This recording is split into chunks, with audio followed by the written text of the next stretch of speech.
Welcome to my Channel Deep Sleep Mission-DSM.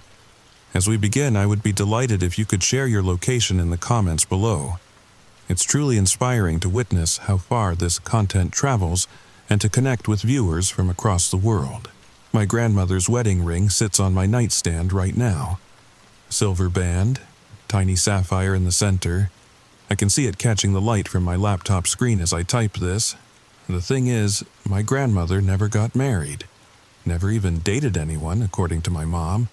But I remember her wedding day. I remember the cake, the dancing, the way she laughed when Grandpa stepped on her dress during their first dance.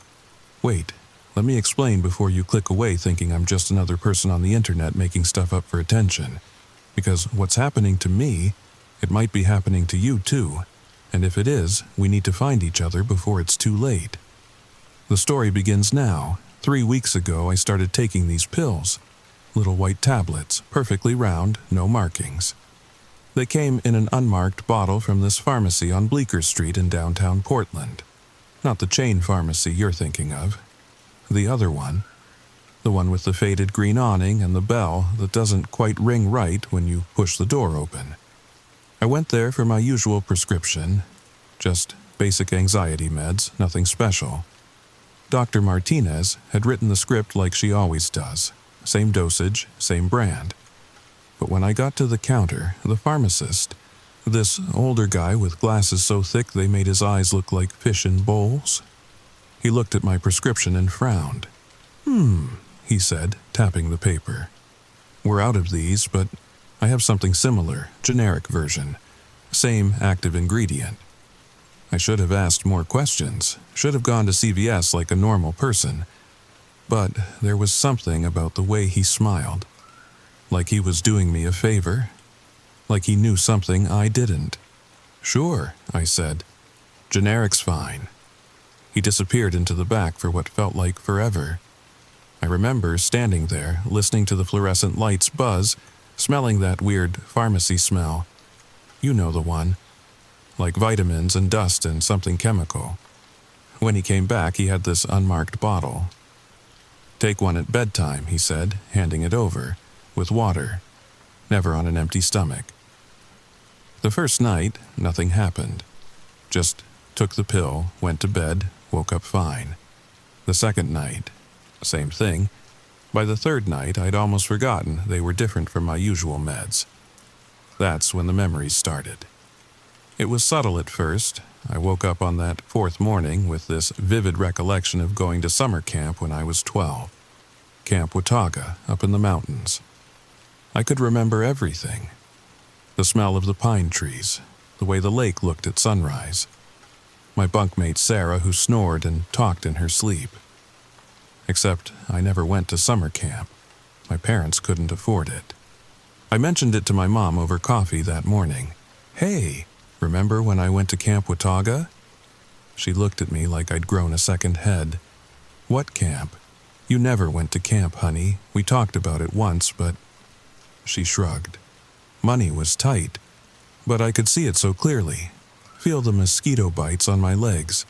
Taste the terrible camp food. Mystery Meat Mondays, we called it. I even remembered winning the archery competition and getting this little wooden plaque with my name on it. That night, I took another pill, had to. Dr. Martinez said consistency was important with anxiety meds. The next morning brought another memory. This time, I remembered my college roommate, Jessica. We'd shared a dorm room sophomore year at Portland State. She was from California, studied marine biology, always left her wet towels on my bed. We'd had this huge fight about it once, and she'd moved out halfway through the semester. Except when I checked my old Facebook photos, no Jessica. My sophomore roommate had been a girl named Amy from Bend. Quiet girl, studied accounting, definitely never left wet towels anywhere, but I knew Jessica. I could describe her perfectly. 5'7", curly red hair, that scar on her chin from falling off her bike when she was 8. She told me that story during our first week as roommates. She loved horror movies, but always covered her eyes during the scary parts. She made the best grilled cheese sandwiches at 2 a.m. when we were studying for finals. I called Portland State. asked about student records. There was no Jessica matching that description who'd attended during my years there. The memories kept coming. Each morning, I'd wake up with another piece of a life I hadn't lived. A dog named Buster I'd had in high school, except we'd never had pets because my dad was allergic. A part-time job at a bookstore on Hawthorne. Except the address I remembered led to a tattoo parlor that had been there for 15 years. A car accident when I was 19 that left a scar on my shoulder. Except my shoulder was unmarked. I started writing them down. Filled a whole notebook in a week. Each memory was perfect, complete with sensory details, emotions, everything. They felt more real than my actual memories. I could recall the exact pattern on Jessica's favorite mug better than I could remember what I had for breakfast yesterday. By the second week, things got complicated. The memories weren't just random anymore. They started connecting, building on each other. At summer camp, I now remembered going back as a counselor in college. Jessica, from the dorm, she was there too, teaching swimming. We'd reconnected, become better friends. She'd been a bridesmaid at my wedding. My wedding, to Marcus Chen, who I'd met at that bookstore job I never had. He was a customer who came in every Tuesday for sci-fi novels. Took him 3 months to ask me out. We dated for 2 years, got married in this little ceremony in Forest Park. I remembered the rain starting just as we said our vows, everyone laughing and running for cover, my dress getting soaked, Marcus carrying me to the car. I'm not married, never have been, but I could feel the weight of that ring on my finger. Could remember the song we danced to. At Last by Etta James. His mother cried. My dad made a terrible joke during his speech about libraries and checking me out permanently. I tried to stop taking the pills. The morning after I skipped a dose, I woke up feeling like my head was full of cotton. Dizzy. Nauseous. Hands shaking so bad I couldn't hold my coffee mug. And worse, the memories didn't stop. They just got more vivid, more insistent. Marcus texting me about dinner plans. Jessica calling to check in about her breakup with Tom. Tom, who I also remembered now. This guy she'd dated for 3 years. I remembered their whole relationship. The good times, the fights, the night she showed up at my apartment at 3 a.m. crying because she'd caught him cheating. I took the pill that night, had to. The withdrawal was unbearable. That's when I decided to go back to the pharmacy. Maybe they'd given me the wrong medication. Maybe this was all some weird side effect that would go away if I switched back to my regular brand. But when I got to Bleecker Street, the pharmacy was gone. Not closed. Gone. Like it had never been there. In its place was a dry cleaner. Kim's Alterations and Cleaning. The woman behind the counter said they'd been there for 8 years. She'd never heard of any pharmacy, the other shops on the street, the barista at the coffee place, the guy at the smoke shop. None of them remembered a pharmacy. I still had the bottle, still had the pills, but no record of where they came from. That night, I didn't take one. Dealt with the shakes, the nausea, the feeling like my skull was trying to split apart. I was done. Whatever these things were, I needed them out of my system. The withdrawal got worse. But something else happened too. The memories started overlapping, contradicting each other. I remembered Marcus proposing at the Japanese garden, but also at the coast, but also at that restaurant downtown. All 3 memories equally vivid, equally real. I remembered Jessica's hair as red, then blonde, then black. The camp was called Watauga. No, Watonka, no, Blue Mountain. And then I remembered something that made my blood turn to ice. I remembered dying. Car accident. That's how it happened. Happens. Will happen? Tense gets weird when you're remembering things that haven't occurred yet. Interstate 84, heading east toward Mount Hood. It's raining. That heavy Portland rain that turns the roads into rivers. I'm driving to meet Marcus at his parents' cabin for the weekend. There's a semi-truck jackknifed across the lanes. I don't see it in time.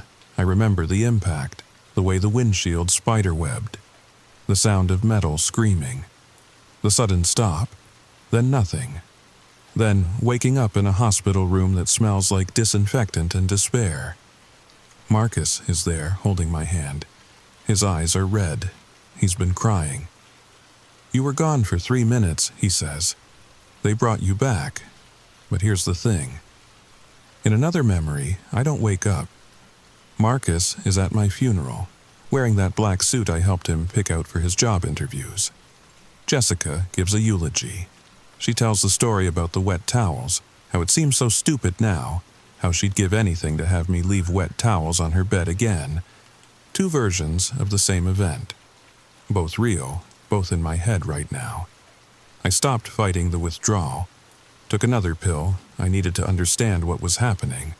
The next morning brought clarity, of a sort. I woke up with a memory of meeting someone else who took these pills. A woman named Claire, mid-40s, graying hair pulled back in a ponytail. We met at a support group. False Memory Syndrome Support Group, the flyer had said. Meets Wednesdays at 7 p.m. at the community center on Division. In this memory, Claire told her story. She'd gotten the pills from the same pharmacy, same unmarked bottle, same fish-eyed pharmacist.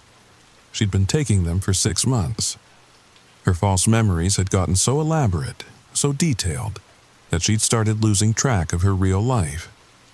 She showed up for a job she didn't have, called friends who didn't exist. Her husband left her. Or maybe he never existed either. She wasn't sure anymore. "The pills show you other paths," she said, clutching her coffee cup like a lifeline. "Other lives you could have lived, should have lived, maybe did live, somewhere else. Some other version of reality. But that's crazy. That's not how medication works. That's not how anything works. Except, I drove to the community center Wednesday, 7 p.m. No support group. The woman at the front desk had never heard of one, but I remembered being there so clearly.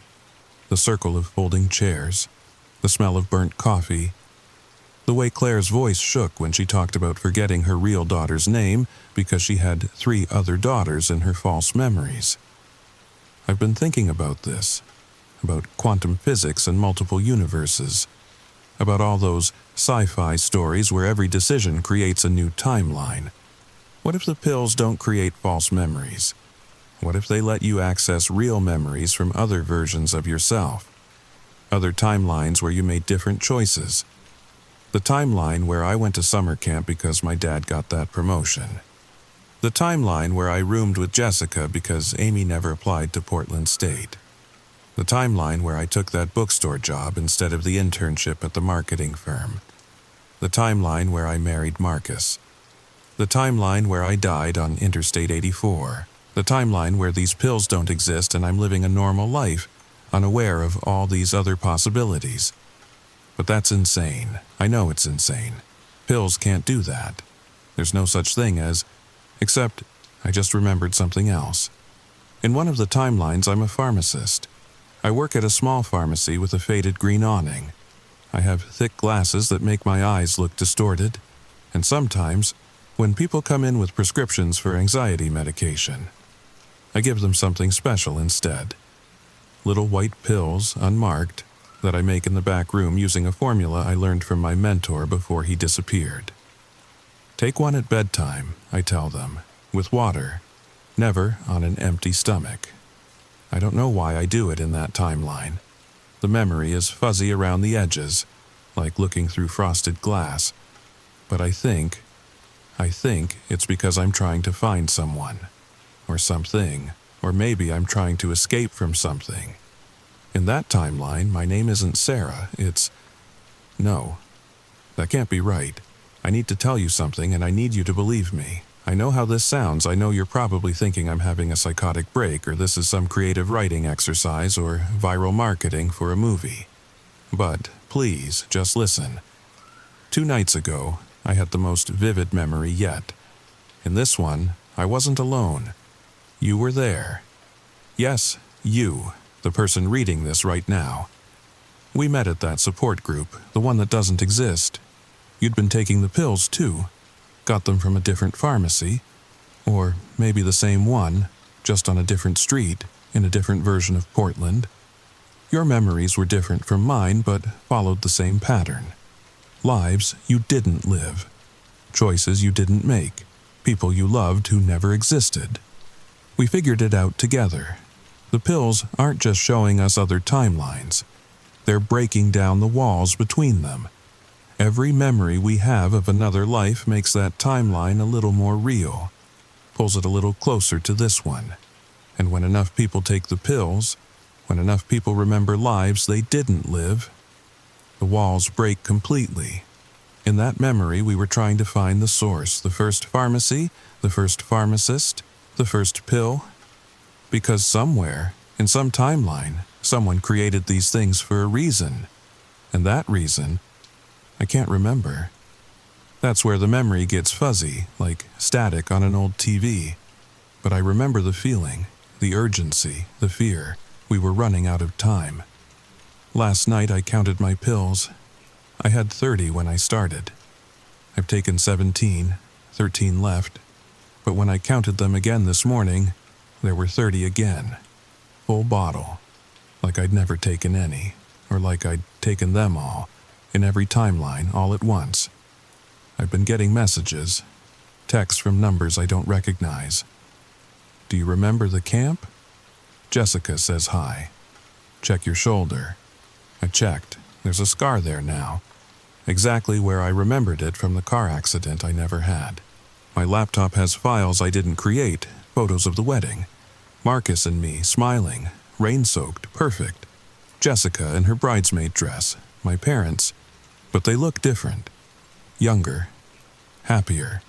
Like they're from the timeline where things went better. I think the timelines are merging. I think that's what the pills do. They don't just let you remember other lives. They let you live them, all of them, at once. And I think you're taking them too. Or you will, or you already have in another timeline that's bleeding into this one. Check your medicine cabinet. Look for an unmarked bottle. Little white pills, perfectly round. Maybe you got them from a pharmacy that doesn't exist. Maybe they just appeared.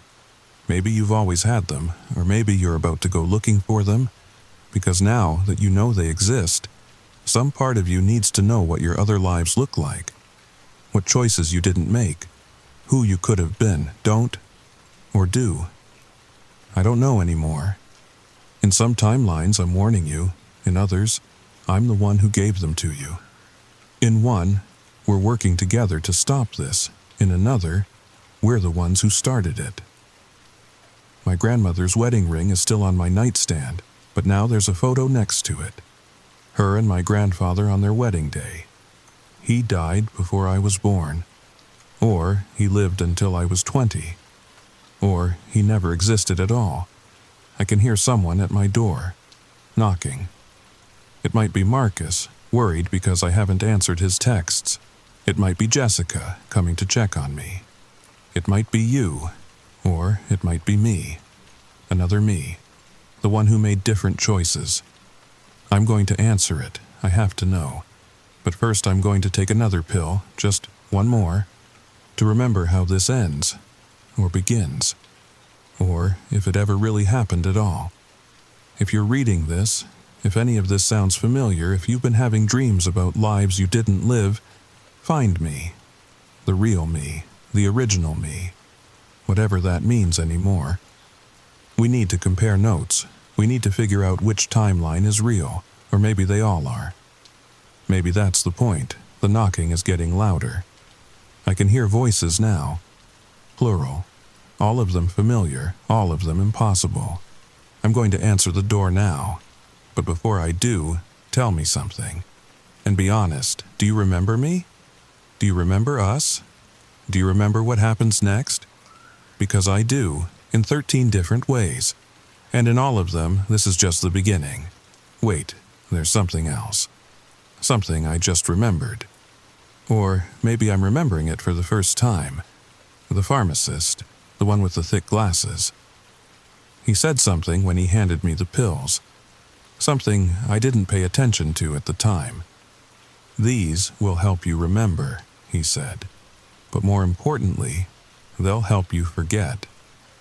Forget what? What was I supposed to forget? What did I do, or what am I about to do that I need to forget? The door is opening. I didn't turn the handle. It's opening on its own. I can see, oh no, I remember now. I remember what the pills are really for. They're not making me remember things that never happened. They're making me forget the thing that did. The timeline where we figured it out. Where we stopped it. Where we saved everyone. Where we failed. The pills make us forget that we already lost. That all of this, is just an echo. A memory. A dream of a world that used to exist. We're not merging timelines. We're trying to escape the only one left. The door is open now. I can see who's there. It's you. You're holding an unmarked bottle. Little white pills. Take one at bedtime, you say, but your voice sounds like mine. With water. Never on an empty stomach. I've been taking them, I tell you. Tell myself. Tell us. I know, we say, but you need to take more. You need to forget harder. You need to remember better. You need to... The words fade. The memory shifts. The timeline stutters. My grandmother's wedding ring is gone. Or it was never there. Or it will be there tomorrow. I close my eyes. Take another pill. Wait for the next memory. Wait to forget what I just remembered. Wait to remember what I need to forget. And somewhere, in a pharmacy that doesn't exist, a pharmacist with thick glasses smiles and prepares another bottle. The cycle continues. The pills that make me remember things that never happened. Or the pills that make me forget the one thing that did. I don't know which anymore. I don't think it matters. All I know is that tomorrow, I'll wake up with new memories, new lives, new choices, and maybe in one of them I'll remember how to make it stop, or maybe I'll forget that I ever wanted to. Take the pill, or don't. The choice is yours. All of the choices are yours, in every timeline. Forever. Sweet dreams. If this story felt familiar, if you've had dreams about lives you didn't live, if you've ever woken up remembering things that never happened, leave a comment below. Tell me what you remember. Tell me about your other timelines. Tell me about the choices you didn't make. And if you see a pharmacy with a faded green awning, maybe walk past it, or maybe walk in. After all, in some timeline you already have. Don't forget to subscribe, or maybe you already did. In another life, in another time. The pills are waiting. They've always been waiting. For you. I need to add something. Something that just happened, or maybe it happened years ago. Time doesn't work right anymore. After I posted this story, or before I wrote it, or while I was writing it, I got a package, no return address, no postmark. It was just there on my doorstep when I checked. Like it had always been there. Inside was a letter. Handwritten. My handwriting, but neater. The version of me who had better penmanship, maybe. The one who took those calligraphy classes Jessica suggested. The letter said, "Stop looking for the pharmacy. It finds you when you need it, or when it needs you. The pills aren't the problem. They're the solution. The problem is what happens when you stop taking them. When we all stop taking them. When the last person remembers what really happened. December 15th, 2019. That's when it started. Or ended. A laboratory in Switzerland. An experiment with quantum consciousness. They thought they could map the multiverse through human memory. They succeeded. Too well. Reality fractured. Not dramatically. Not with explosions or portals or any of that sci-fi nonsense. Just quietly. Like a crack in glass spreading slowly. People started remembering things wrong. Then right, then both. Then neither. The pills are containment. Each one holds a piece of the fractured timeline. Take enough, and you can hold it all together. In your mind. In your memories. Stop taking them, and your piece of reality dissolves. Enough people stop, but you know this. In some timeline you were there. Dr. Sarah Chen, quantum consciousness researcher, patient 0, the first person to remember a life she didn't live, or the last person to forget the life she did. The pharmacy appears when someone starts to remember. The pharmacist, he's not giving out medication, he's collecting fragments. Each person who takes the pills becomes a storage device, a backup drive for reality. We're not sick, we're the cure. Keep taking the pills, keep remembering, keep forgetting. It's the only thing holding everything together. Or don't. Maybe it's time to let go. Maybe that's what this timeline is. Our collective decision to finally stop fighting and let reality sort itself out. The choice is yours. Was yours. Will be yours. Pass. Check your nightstand again. I looked. The grandmother's wedding ring was gone. In its place was a pill, just one. White, unmarked, but somehow different from the others. I picked it up. It was heavier than it should be, like it contained something more than just medicine. I know I should analyze it, take it to a lab, find out what's really in these things. But labs might not exist in the timeline where I do that. Or I might not exist in the timeline where labs can analyze it. So I'm going to do what I always do. What I've always done, what I will always do. I'm going to take it. But first, I'm refreshing my screen, looking at the comments. Some of you are saying you remember me. Remember this story from before I posted it. Remember taking pills that don't exist. Others are saying you found a pharmacy with a green awning after reading this, and that you're holding an unmarked bottle right now. And a few of you are saying you remember December 15th, 2019. Remember the lab. Remember the moment when everything went wrong. Or right. Or both. We're all connected now. Everyone who takes the pills, everyone who reads this story, everyone who remembers things that never happened. We're the thread holding reality together, or we're the weight pulling it apart. I can't tell anymore, but I'm about to take this last pill, the special one, the heavy one, and I have a feeling that when I do, I'll finally remember which timeline is real, or I'll forget that any of them ever were. Either way, I'll see you on the other side, all of you, every version of you, in every timeline. Starting now. Story number 2. The blood was still warm when I found the first deer, and what I discovered next made me question everything I thought I knew about the woods behind my cabin. What started as a simple hunting trip turned into the most terrifying week of my life. I'm sharing this story because I need you to know what's really out there. And maybe, just maybe, you can help me figure out what I'm dealing with. Because 3 days ago I found something that shouldn't exist, and now I think it's found me too. The story starts now. My name is Marcus, and I've been living alone in my grandfather's old cabin in northern Montana for about 8 months now. Remote work has its perks, especially when you need to get away from, well, everything.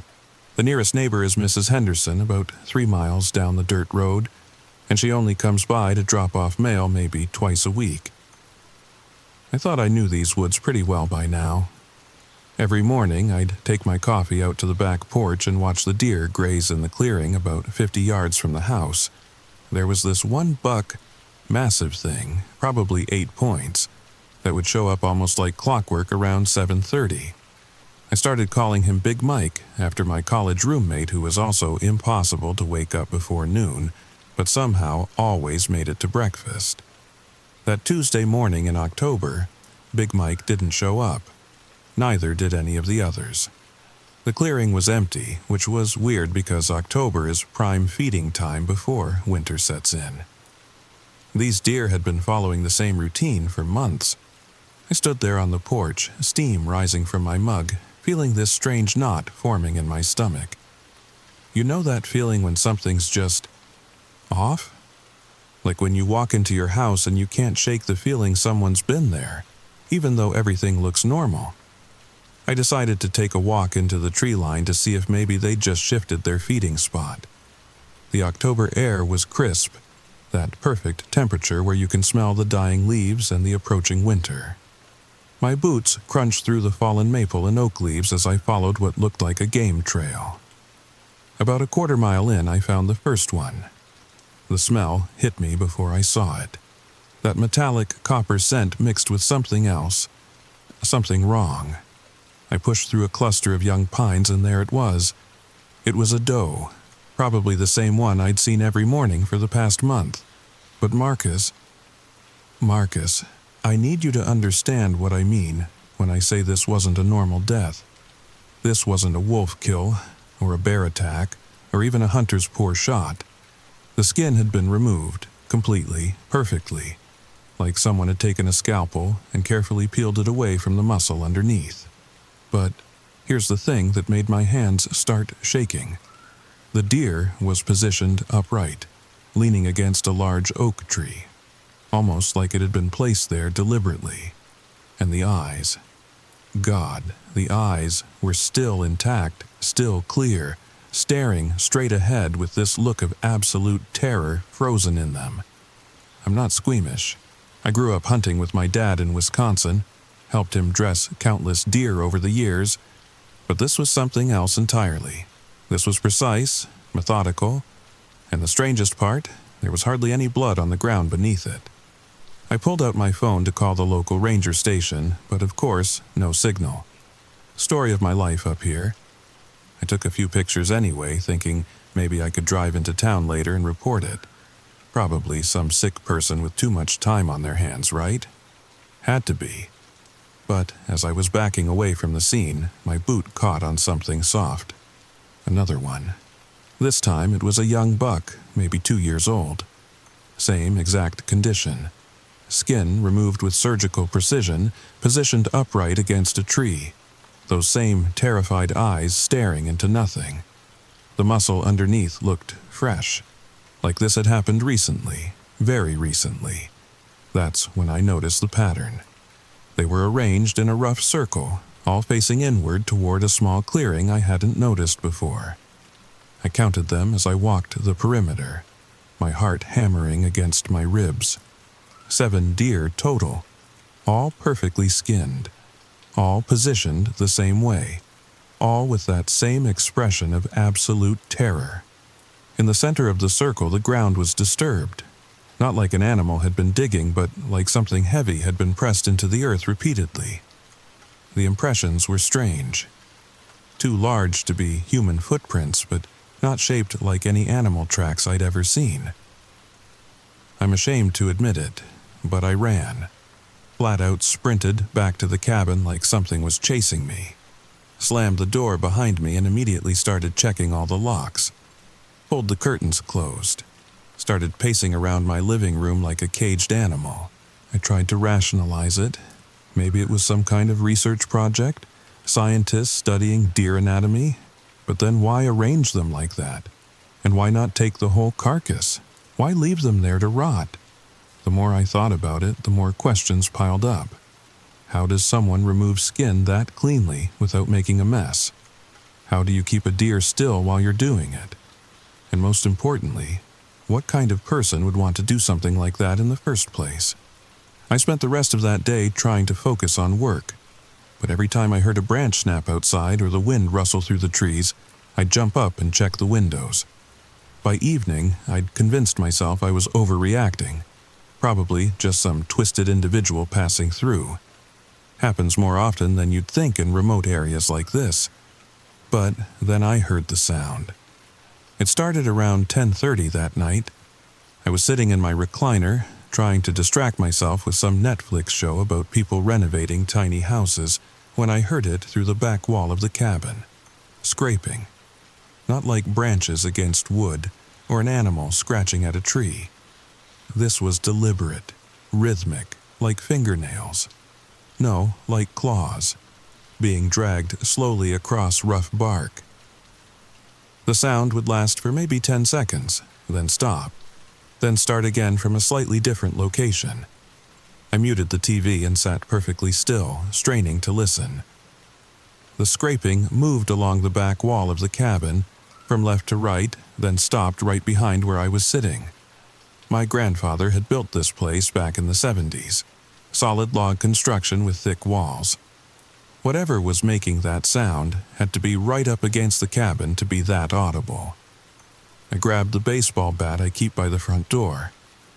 Don't ask me why I thought that would help, and crept toward the back window. The curtains were drawn, but there was a small gap where they didn't quite meet. I pressed my face against the glass and tried to peer out into the darkness.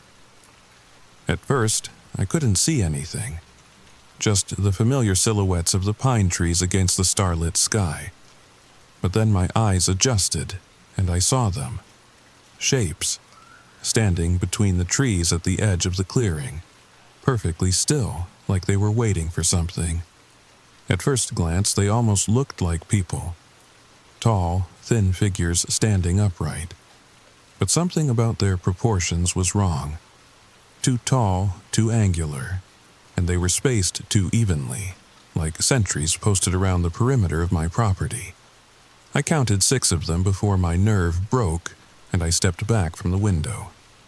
The scraping sound had stopped.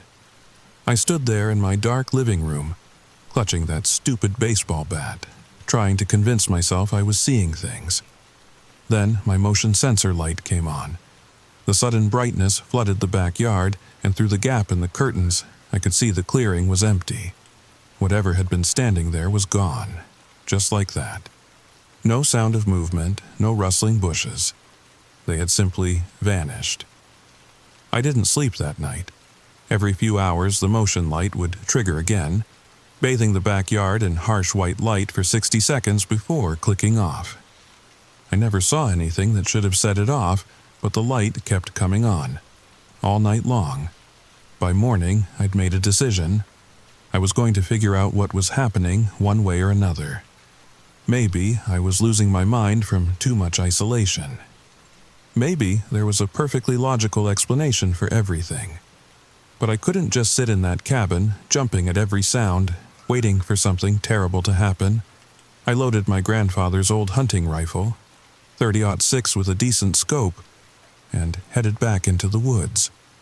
The 7 deer were still there, arranged in their perfect circle. But something had changed overnight. The ground in the center of the circle had been disturbed even more. The strange impressions were deeper now, and there were more of them. Like something had been dancing? Is that the right word? The pattern reminded me of crop circles, if crop circles were made by something with too many limbs. But that wasn't the strangest part. The deer had been moved. Not far, maybe just a foot or 2 each, but they were definitely in different positions than I remembered. And their heads, all 7 of them, were now turned toward the cabin, toward me. I raised the rifle and scanned the tree line through the scope, looking for any sign of movement. The forest was completely silent. No birds, no squirrels, no insects. Just that oppressive quiet you get right before a thunderstorm, except the sky was clear. That's when I noticed the scratches. Fresh claw marks, about 8 feet up on the oak trees surrounding the clearing. Long, parallel gouges in the bark, like something had been marking territory. The marks were too high to be from any normal animal, and too deep to be made by anything with ordinary claws. I spent about an hour examining the scene, taking pictures, trying to make sense of what I was seeing. The logical part of my brain kept insisting there had to be a reasonable explanation. Maybe the deer had been killed somewhere else and brought here. Maybe the positioning was just coincidence, or my memory was playing tricks on me. But then I found the trail. Leading away from the circle, heading deeper into the forest, was a series of those same strange impressions I'd seen in the center of the clearing. They were spaced about 6 feet apart, too far for a human stride, but they followed a definite path through the trees. I should have gone back to the cabin right then, should have packed up my things and driven straight to town, maybe even all the way back to Chicago. But curiosity killed the cat, right? And I'd always been too stubborn for my own good. I followed the trail.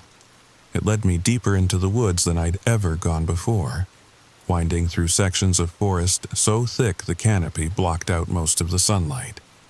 The temperature seemed to drop the further I went. and that unnatural silence followed me like a shadow. After about a mile, the trail ended at the base of a rocky outcropping, maybe 30 feet high, and there, carved into the stone face, were symbols. Not natural formations, not random scratches made by wind and weather. These were deliberate, purposeful markings that looked almost like writing. The lines were too straight, too precise to be anything but intentional. They covered an area about 10 feet wide and 6 feet tall, arranged in vertical columns like text. I'd never seen anything like them before, but looking at those symbols made something deep in my brain start screaming danger. Like my subconscious recognized them even if my conscious mind didn't. I was so focused on trying to photograph the symbols that I almost missed the cave entrance. It was hidden behind a cluster of fallen boulders, maybe 4 feet high and just wide enough for a person to squeeze through. The opening was so dark it seemed to absorb light, and from somewhere inside came the faintest sound of movement. Not human movement. Something else. Something that suggested size and weight and purpose. And that's when I realized I wasn't alone in those woods. The feeling of being watched is something you can't fake or ignore. It's primal, hardwired into our DNA from thousands of years of being prey animals ourselves. Every hair on my arm stood up, and my mouth went completely dry. I slowly backed away from the cave entrance, trying not to make any sudden movements. Whatever was in there knew I was here. The sounds from inside had stopped completely, replaced by a silence that felt expectant, predatory. My hands were shaking as I raised the rifle, though I wasn't even sure what I was aiming at. The forest around me looked the same as it had 5 minutes ago, but now every shadow seemed to hide something threatening. Every tree trunk could be concealing a figure. Every rustle of leaves could be the sound of something moving to get a better angle on me. I started backing down the trail, keeping my eyes on the cave entrance and those symbols carved into the rock face. One step, then another, trying to retrace my path back toward the cabin. That's when I heard the whistle, not a bird call or the wind through the trees. This was something trying to sound human, but not quite getting it right. Too pure, too sustained, like someone was testing how the sound carried through the forest. It came from somewhere off to my left, maybe 100 yards away. Then another whistle answered from my right. Then a third from behind me. I was surrounded. Every instinct I had was screaming at me to run, but I forced myself to stay calm. Panic gets you killed in situations like this. I'd learned that during my brief stint in the Army Reserves, and it had served me well during a few sketchy hiking trips over the years. I kept backing down the trail, moving as quietly as possible, trying to put distance between myself and whatever was coordinating those signals. The whistles continued, but they seemed to be staying in position rather than closing in. Almost like they were herding me in a specific direction. It took me about 20 minutes to make it back to the clearing with the deer. 20 minutes of the most intense fear I'd ever experienced, expecting at any moment to feel claws or teeth or worse. But nothing attacked. The whistles followed me the entire way, always maintaining the same distance, always staying just out of sight. When I reached the circle of skinned deer, the whistling stopped. The silence that followed was somehow worse than the sound had been. At least with the whistles, I knew approximately where they were. Now, I had no idea if they were still there, or if they'd moved, or if they'd given up and gone home to wherever creatures like that live. I spent another few minutes in the clearing, scanning the tree line through my rifle scope, looking for any sign of movement. The deer were still there, still arranged in their perfect circle, still staring toward my cabin with those frozen expressions of terror. But now I noticed something else. Fresh scratches in the dirt around each deer. Not random marks, but deliberate patterns carved into the ground. Symbols similar to what I'd seen on the rock face, but smaller, more intricate. Like someone was leaving messages or warnings or instructions? The scratches hadn't been there the day before, I was sure of it. something was actively maintaining this site, adding to it, changing it, and that something had been here very recently. I made it back to the cabin without further incident, but I could feel eyes on me the entire way. Not just one set of eyes, but multiple watchers tracking my movement through the forest. By the time I reached my back door, my shirt was soaked with sweat despite the cool October air. I spent the rest of that afternoon researching online, trying to find anything that might explain what I was dealing with. Local legends, missing persons reports, unusual animal attacks, anything that might give me a clue. Most of what I found was the usual internet nonsense. Bigfoot sightings, alien abduction stories, the kind of stuff that makes you wonder why people bother making websites. But buried in a forum dedicated to Montana folklore, I found something interesting.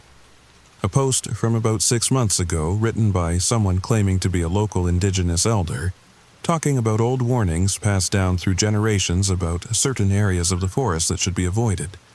He mentioned symbols carved into rock faces, animals found arranged in ritual patterns, and creatures that could mimic human sounds but weren't quite right. The post had been deleted, but I managed to find a cached version. Most of it was vague, the kind of cautionary tale that could apply to anything. But one line stuck with me. They take the skins because they're trying to understand how to wear them. I read that sentence about 20 times, and each time it made less sense and scared me more. What did that even mean? And why did it make my stomach clench with dread? As evening approached, I started preparing for another long night. I checked all the locks, closed all the curtains, and positioned myself in the living room where I could see both the front and back approaches to the cabin. The rifle was loaded and ready, though I was starting to suspect the bullets might not be much help against whatever I was dealing with. The motion sensor light started triggering around 9 p.m., but this time, instead of just random activation, there was a pattern. 3 short flashes, then a pause. 3 more flashes, then a longer pause. The pattern repeated for about 10 minutes, then stopped. Someone, or something, was deliberately triggering the light, testing it, learning how it worked. Around midnight, I heard the scraping again. But now, it wasn't just on one wall of the cabin. The sound was moving around the entire perimeter, like something was circling the building, examining it from every angle. Occasionally, the scraping would stop, and I'd hear what sounded like sniffing. Long, deep inhalations, like a bloodhound trying to pick up a scent. I sat in my chair, rifle across my lap, trying to track the sounds as they moved around the cabin.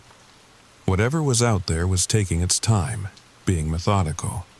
It would spend several minutes on each wall, scraping and sniffing, before moving on to the next section. When it reached the front wall, right near the door, the scraping stopped. Then I heard the handle turn. Just a slight movement, barely audible, but unmistakable. Something was testing the lock. Seeing how much pressure it would take to force the door open, the handle turned slowly, deliberately, then released with a soft click. I stood up from my chair, rifle raised, aimed at the door. My heart was pounding so hard I could hear it in my ears. The smart thing would have been to call out to let whatever was out there know I was armed and ready, but something told me that making noise would be a mistake. The handle turned again, more forcefully this time. Then again. Then the scraping resumed, moving toward the back of the cabin. I followed the sound through the house, staying well back from the walls, trying to anticipate where it would go next. When it reached the back wall, near the window where I'd first seen those shapes in the forest, the scraping became more intense, more urgent, like whatever was out there was running out of patience. That's when I made my decision. I couldn't just sit in this cabin, waiting for something to break in. I needed to take control of the situation, to become the hunter instead of the hunted. I was going to track down whatever was terrorizing me and end this once and for all. I waited until the scraping sounds moved to the far side of the cabin, then quietly slipped out the front door. The October night was crystal clear. stars scattered across the sky like broken glass. Perfect conditions for hunting if you knew what you were doing. My grandfather had taught me to track when I was 12 years old, during one of our trips to his old hunting camp in Wisconsin. Patient movement, controlled breathing, and trust your instincts, he used to say. Animals can sense fear and hesitation. You have to become part of the forest. I moved through the trees like a ghost, using every technique he'd taught me. Step on the balls of your feet, avoid dry leaves and fallen branches, pause frequently to listen. The rifle felt comfortable in my hands, familiar weight that gave me confidence. It didn't take long to pick up the trail. The same strange impressions I'd found earlier, heading away from my cabin and deeper into the forest. But now there were more of them, overlapping and crisscrossing like multiple creatures had passed through the same area, and they were fresh, pressed into the soft earth within the last few hours. I followed the trail by moonlight, moving slowly and carefully through the woods. The forest was still unnaturally quiet, but now that silence felt different. Less oppressive, more expectant. Like the trees themselves were holding their breath, waiting to see what would happen next. After about half a mile, I started hearing sounds ahead of me. Not the whistling from earlier, but something else. Rhythmic, repetitive sounds that reminded me of digging, like someone was excavating something with crude tools. The sounds would continue for a few minutes, then stop, then start again. I crept closer, using the thick pine trees for cover until I could see a faint glow filtering through the forest ahead. Not electric light, but something softer, more organic, like firelight, but steadier. The trail led me to the edge of a large clearing I'd never seen before, maybe 100 yards across. And what I saw there, Marcus, I'm still not sure I can properly describe it. There were dozens of them. Tall, thin figures moving through the clearing with purpose and coordination. At first glance, they looked almost human, but the proportions were all wrong. Too tall, too angular, joints that bent in directions that didn't make sense, and their skin looked like patchwork, different colors and textures sewn together with obvious seams. They were wearing the deer skins, not like clothes, but like they'd somehow wrapped themselves in the hides, trying to make them fit over their alien anatomy. The results were grotesque, unnatural combinations of human-like posture and animal characteristics that hurt to look at. In the center of the clearing, they'd built some kind of structure. Not a building, exactly, but an arrangement of bones and carved wood that seemed to serve as both altar and workspace. Several of the creatures were gathered around it, manipulating objects I couldn't quite make out from my hiding spot. But the most disturbing part was the sounds they were making. They were trying to speak. Broken fragments of human words mixed with sounds no human throat could produce.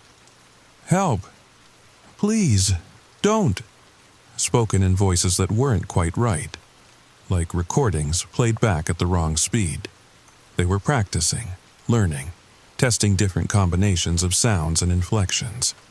One of them, taller than the others and wearing what looked like the hide from Big Mike, stepped away from the central structure and began making a series of complex gestures.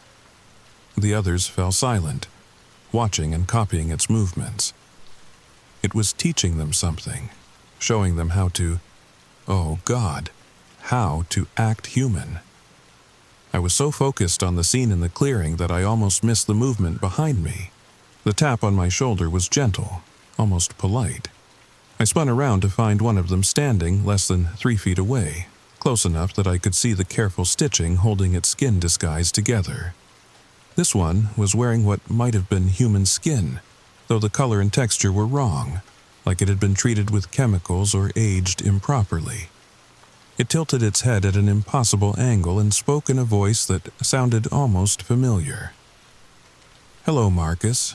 We've been wanting to meet you." The voice was mine. Not similar to mine, not an approximation. It was exactly my voice, down to the slight Chicago accent I'd never been able to shake. But hearing it come from that thing's mouth made my blood turn to ice water. I raised the rifle, but the creature made no aggressive moves. It just stood there, watching me with eyes that reflected the moonlight like a cat's. "Don't be afraid," it continued in my own voice. "We're not here to hurt you. We're here to learn." More of them emerged from the forest around me. 6, then 8, then 12, all wearing different skins, different disguises. Some looked almost convincing from a distance, while others were obviously artificial amateur attempts at mimicking human appearance. "Learn what?" I managed to ask, keeping the rifle trained on the closest one. "How to be you," it replied. "How to walk among you, how to speak like you, how to make you trust us." The one wearing Big Mike's hide stepped forward from the clearing. When it spoke, its voice was different, familiar, but not mine. "We've been watching human settlements for many seasons," it said, in what I now recognized as Mrs. Henderson's voice, "learning your patterns, your behaviors, your weaknesses. But we needed fresh examples to study." My stomach dropped as the implication hit me. "Mrs. Henderson," I whispered. "She was very helpful," the creature replied with her voice, her inflection, her slight southern drawl, very trusting. "She taught us much about human social interaction before we were finished with her." The rifle was shaking in my hands now, and I could feel panic starting to override my training. These things had been systematically studying the people in this area, learning to impersonate us, practicing until they could pass for human. "Why?" I asked. "Your kind is spreading," the original creature said in my voice, "expanding into our territories, disrupting our hunting grounds. We adapt or we die. We choose to adapt. By replacing us, by becoming you, better versions of you. We don't need your weaknesses, your fears, your inefficiencies, just your appearance, your language, your ability to move freely in your world." The circle of creatures began closing in around me, moving with that same coordinated precision I'd observed in the clearing. I fired a shot at the closest one, aiming center mass. The bullet passed right through it like it was made of smoke. They weren't solid, at least not in any way that mattered to conventional weapons. "Physical force won't help you, Marcus," my own voice said from multiple throats around the circle. "We exist in the spaces between your understanding, in the gaps where your science fails to reach." I ran, crashed through the forest like a wild animal, abandoning all the stealth techniques my grandfather had taught me. Branches tore at my clothes and face as I sprinted toward the cabin, expecting at any moment to feel claws sink into my back. But they didn't chase me. They didn't need to, because when I burst through my front door, gasping and bleeding from a dozen scratches, I found Mrs. Henderson sitting in my living room. She looked exactly like herself. Same gray hair, same floral print dress she always wore, same kind smile. But her eyes reflected the moonlight streaming through my windows.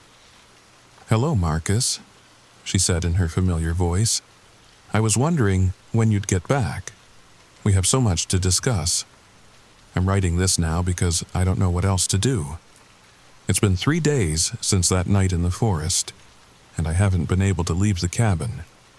Every time I try, I find Mrs. Henderson waiting by my car, or standing in the driveway, or sitting on my front porch, always patient, always smiling, always ready to talk. She tells me about her life, her memories, her feelings about living alone in these mountains. Perfect details, accurate emotions, flawless impersonation of someone I've known for months. But sometimes she forgets things, small things, like which hand she uses to write, or how she takes her coffee, or the name of her cat. And sometimes, when she thinks I'm not looking, her reflection in the mirror doesn't quite match her physical appearance. I don't think the real Mrs. Henderson is coming back. I don't think any of us are meant to come back. They're learning, adapting, perfecting their disguises, and when they're ready, they'll move on to the next isolated community, the next group of unsuspecting people who won't realize what's happening until it's too late. I'm sharing this story because I need you to know what's out there. I need you to watch for the signs. Animals arranged in patterns that make no sense. Symbols carved into trees and rocks. People who seem familiar but somehow wrong. Who know things they shouldn't know and forget things they should remember. And if you ever find yourself in a situation like mine, if you ever discover that the person sitting across from you isn't quite who they appear to be, remember that knowledge is the only weapon that works against them. They can copy our appearance, mimic our voices, even access our memories. But they can't truly understand what makes us human, our imperfections, our contradictions, our capacity for both selfless love and irrational fear. Those are the things they'll never be able to replicate perfectly. Those are the things that might save us all. Mrs. Henderson is knocking on my door again. She wants to come in and chat, to share more stories about her life that I'm beginning to suspect never actually happened. I think tonight might be the night she stops pretending to be human. I think tonight might be the last night I get to be human myself. If you're reading this, and if something happens to me, promise me you'll share this story. Warn people. Make them understand what's coming.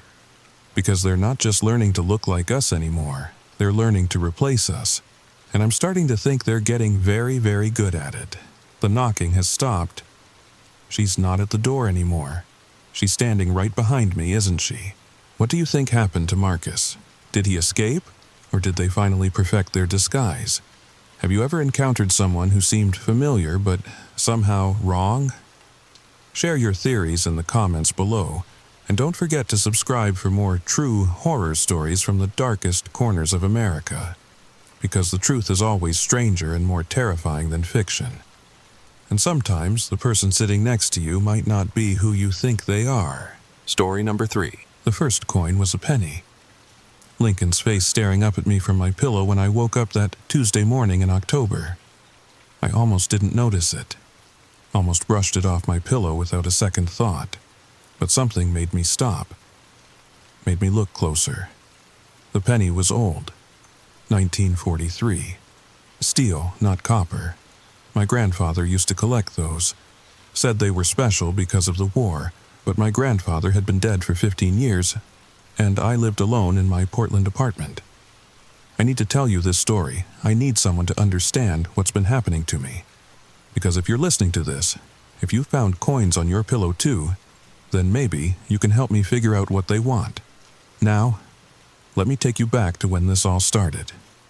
My name is Sarah Chen, and I'm 28 years old.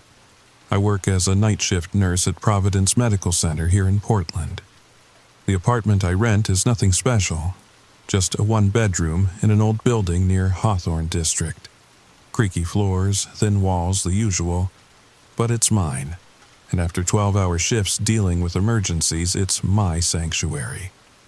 That Tuesday morning, October 15th, I came home exhausted. My feet hurt, my back ached, and all I wanted was to collapse into bed. I barely managed to change out of my scrubs before falling face first onto my pillow.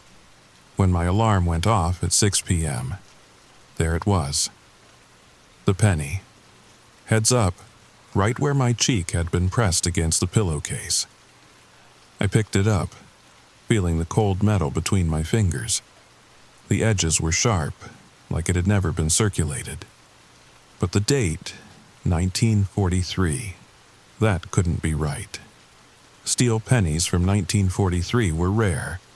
My grandfather had shown me his collection when I was little, explaining how copper was needed for ammunition during World War II. I sat there on my bed, turning the penny over and over. How did it get there? My windows were locked. My door had been locked. I lived on the 3rd floor. Nobody could have climbed in. Maybe it fell out of my pocket, but I hadn't worn anything with pockets. Maybe it was already in my bed somehow. But I just washed my sheets on Sunday. I almost threw it away. Almost. But something made me keep it. I placed it on my nightstand and tried to forget about it. The next night, Wednesday, I found a nickel, same spot, same position. Heads up on my pillow, right where I'd been sleeping, This one was from 1964. The last year they made nickels with real silver in them. I knew because my grandfather had taught me that too. My hands shook as I picked it up. This wasn't a coincidence. This wasn't something falling out of a pocket or getting tangled in sheets. Someone, or something, was placing these coins on my pillow while I slept. I searched my entire apartment that night, checked every window lock twice, looked in every closet, under the bed, behind the shower curtain. Nothing, nobody. I even dusted for fingerprints on my nightstand. Watched too many crime shows, I guess, but found only my own prints. Thursday brought a dime, 1964 again. Silver, heads up. Friday, a quarter, 1964, silver, heads up. By Saturday, I was barely sleeping. I'd installed a door sensor from Amazon, one of those that chimes when opened. I'd put a security bar under my doorknob. I'd even sprinkled flour on the floor around my bed, thinking I'd see footprints if someone walked there. But Saturday morning, there it was, another penny. This one from 1909. I looked it up on my phone with trembling fingers. It was a VDB penny, one of the first Lincoln cents ever made. Worth hundreds of dollars in this condition. No footprints in the flour. Door sensor never chimed. A security bar still in place. I called in sick to work that night. Couldn't face the hospital when I was jumping at every shadow. Instead, I sat in my living room with every light on, laptop open, researching. Coins appearing on pillows. Unexplained coins, ghost coins, supernatural coins. Most of what I found was nonsense. Creepypasta stories. Reddit threads full of people making jokes. But buried deep in an old forum from 2008, I found something that made my blood run cold. A woman in Seattle. She'd found coins on her pillow, too. Old coins, valuable coins, always heads up. The post was titled, "Please help, the coins won't stop coming." The thread had 12 replies before it abruptly ended. The last post from the original poster simply said, "They're here." I tried to message her. Account deleted. I searched for her username on other sites. Nothing. It was like she'd vanished from the internet entirely. That's when I noticed something else. Something I'd been too frightened to really pay attention to before. Each coin I'd found, they weren't random dates. 1943, 1964, 1909. These were all years my grandfather had specifically shown me. Years he'd circled in his coin collecting books with red pen. My grandfather, who died 15 years ago in a way nobody in my family liked to talk about. I need to tell you about my grandfather, Samuel Chen. He immigrated from Taiwan in the 1960s, settled in San Francisco's Chinatown, and opened a small antique shop. That's where his love of coins began. Customers would bring in old collections, and he'd carefully catalog each one. But there was something else about Grandpa Sam. Something my mother only told me after he died. He claimed he could sense things about coins. Hold a coin and know its history. Know who'd touched it. Know where it had been. Your grandfather and his stories, Mom would say, shaking her head. But I'd seen something in her eyes. Fear, respect, maybe both. The coins kept coming. Every morning, without fail, a new one on my pillow. Each one from a year Grandpa Sam had marked in those old books I'd inherited but never really looked through. By the second week, I'd stopped trying to rationalize it. Stopped checking for intruders. Started accepting that something impossible was happening. I pulled out Grandpa's books from the closet where I'd stored them. Dust made me sneeze as I opened the first volume. His handwriting filled the margins. Notes in English and Chinese. The red circles around certain years seemed to pulse on the page. 1943, steel penny, war sacrifice 1964, last silver year, end of an era, 1909, BDB, beginning of Lincoln's watch. Lincoln's watch? What did that mean? I found more notes tucked between pages. scraps of paper covered in Grandpa's careful handwriting. They speak through the metal. Every coin carries a message. When they come heads up, they're trying to tell you something. My phone rang, making me jump. Mom's face appeared on the screen. "Sarah, are you okay? You haven't answered my texts." I hesitated. How could I tell her about the coins without sounding insane? I'm fine, Mom, just tired from work." "You sound strange. Are you eating enough? Sleeping?" Sleeping. If only she knew. "Mom, can I ask you something about Grandpa?" Silence on the other end. Then, what about him? His coin collection. Did he ever mention anything unusual about it? "Sarah." Her voice took on that warning tone I remembered from childhood. "Why are you asking about this?" "I found his books. I was just curious about—" "Leave it alone, Sarah. Some things are better left buried with the dead." She hung up. My own mother hung up on me. That night, I didn't even try to sleep in my bedroom. I curled up on the couch, Grandpa's books spread around me, trying to decode his cryptic notes. But exhaustion won, and I dozed off around 3 a.m. I woke to find a coin on the pillow, right next to my face. Even though I wasn't in my bed, even though I'd switched rooms, this one made me gasp. A gold dollar. 1849, the kind they minted during the California gold rush. The kind that should be in a museum, not appearing on my pillow. I picked it up with shaking hands. It was warm. Not room temperature. Warm like it had just come from someone's pocket. Someone who'd been holding it tight. That's when I noticed the inscription on the edge. Characters so small I needed a magnifying glass to read them. Chinese characters. I texted a photo to my friend Lily, who could read traditional Chinese. Her response came quickly. "Where did you get this? It says the debt must be paid." "What debt? Paid to whom?" I called Mom again. This time, she didn't answer. But an hour later, my Aunt Jennifer called me instead. "Your mother is upset," she said without preamble. "She asked me to talk to you. Sarah, why are you digging into your grandfather's past?" "Aunt Jen, please. Something's happening to me. I need to know about the coins." She sighed. "Your grandfather. He helped people. New immigrants. People who had nothing. He'd give them coins. Special coins. To help them start their new lives. That sounds like a good thing."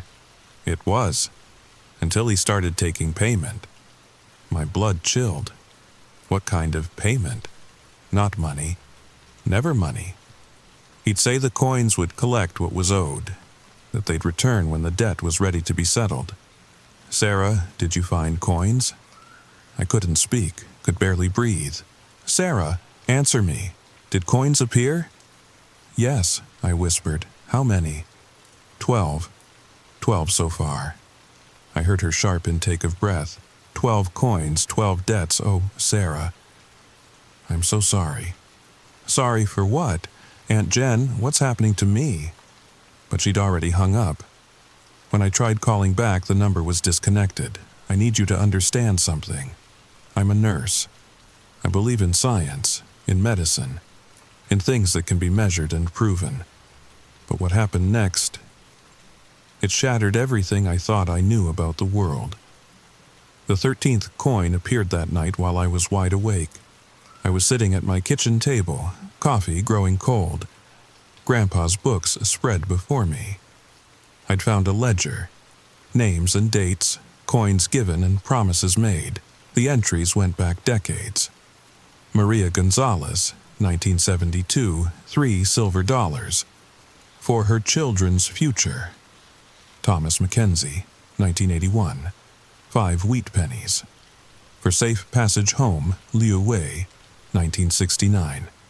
1 gold eagle for a second chance. Each entry ended the same way. Debt acknowledged, payment deferred. I was tracing my finger down the list when I felt it. A presence behind me.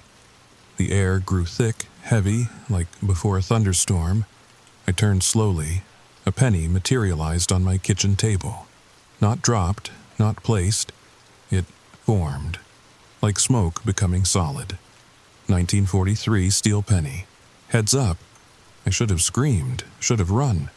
But I couldn't move, could only watch as the air above the penny shimmered. "Hello, Sarah."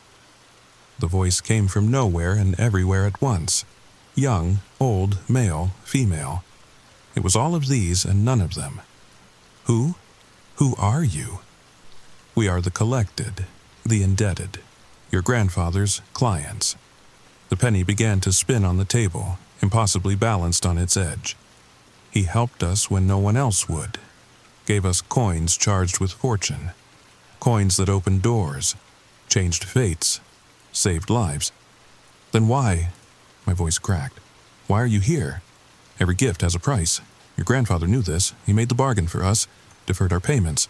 But debts don't disappear, Sarah. They wait. They grow. They pass down through blood. The penny stopped spinning, fell flat. Heads up. 13 coins have appeared. 13 debts acknowledged, but there are more. So many more. I found my voice, my anger. I didn't make these bargains. I didn't ask for any of this. No. But you carry his blood, his gift, his burden. What gift? I can't sense anything about coins. I'm not special. The air shimmered again. More coins appeared on my table. Dozens of them, all heads up, all watching me with dead president's eyes. Touch one, the voice commanded. I reached out with a trembling hand, picked up a wheat penny. The vision hit me like a physical blow. A young woman, pregnant, alone at Ellis Island. Tears on her face, no money, no family, no hope. Then, an old Chinese man pressing coins into her palm.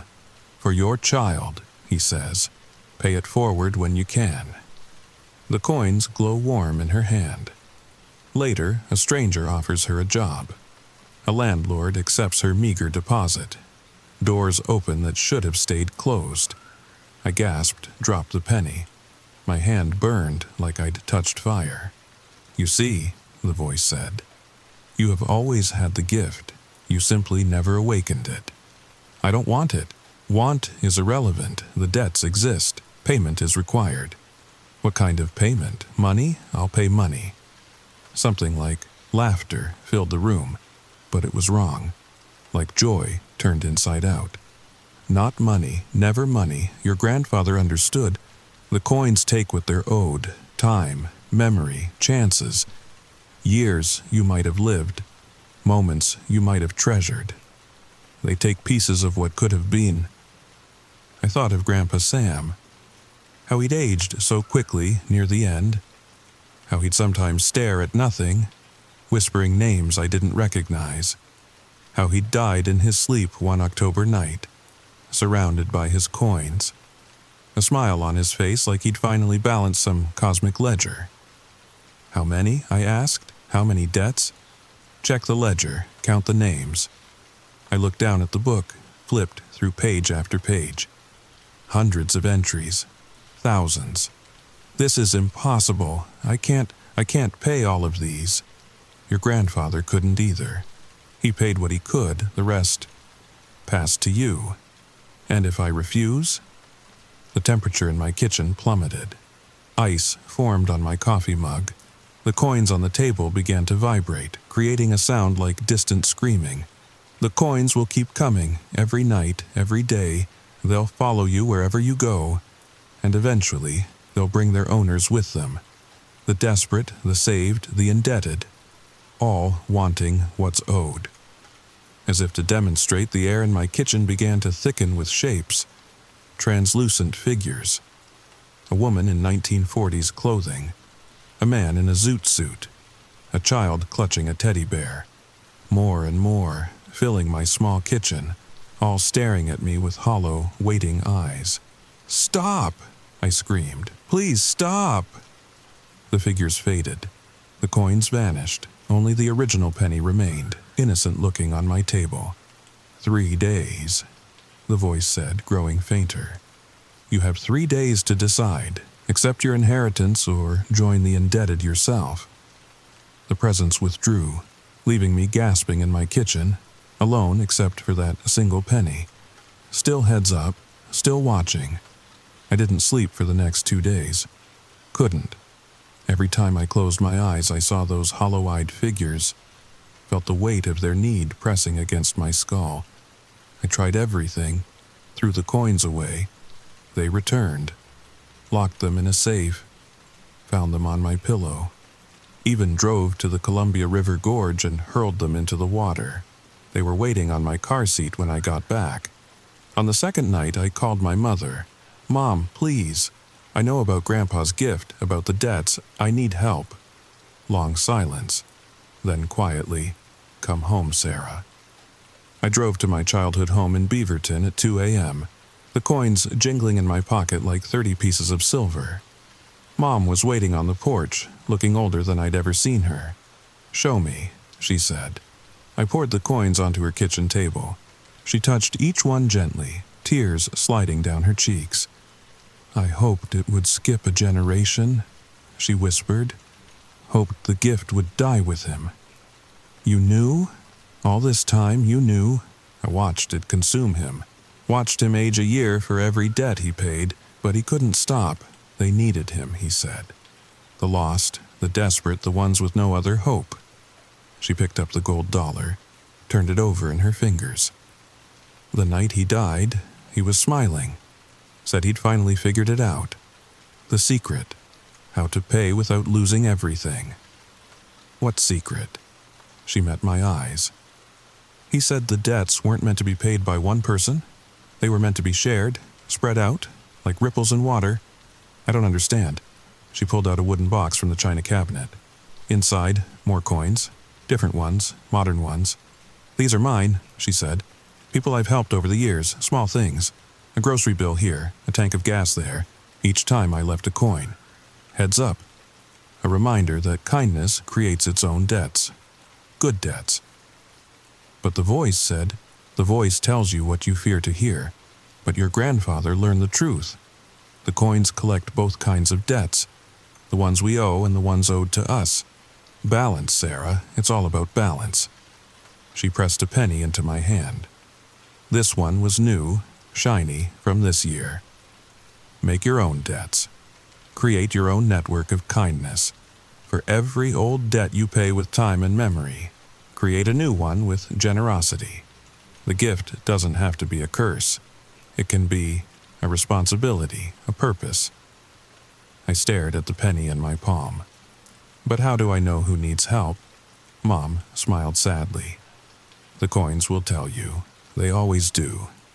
The third morning came too quickly. I sat on my bed, surrounded by coins old and new, waiting for the voice to return. It came with the sunrise, softer this time. "Have you decided?" I picked up the 1943 steel penny, held it tight. And for the first time, I really felt it.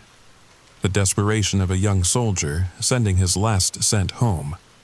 The hope that it would keep his family safe while he was gone. The love embedded in the metal like a prayer. "I'll pay the debts," I said. "But I'll create new ones too. Good ones. That's the deal." Silence. Then something that might have been approval. "Your grandfather would be proud." The coins on my bed began to glow, soft and warm. One by one, they lifted into the air, spinning slowly, and then dissolved. Not gone, absorbed.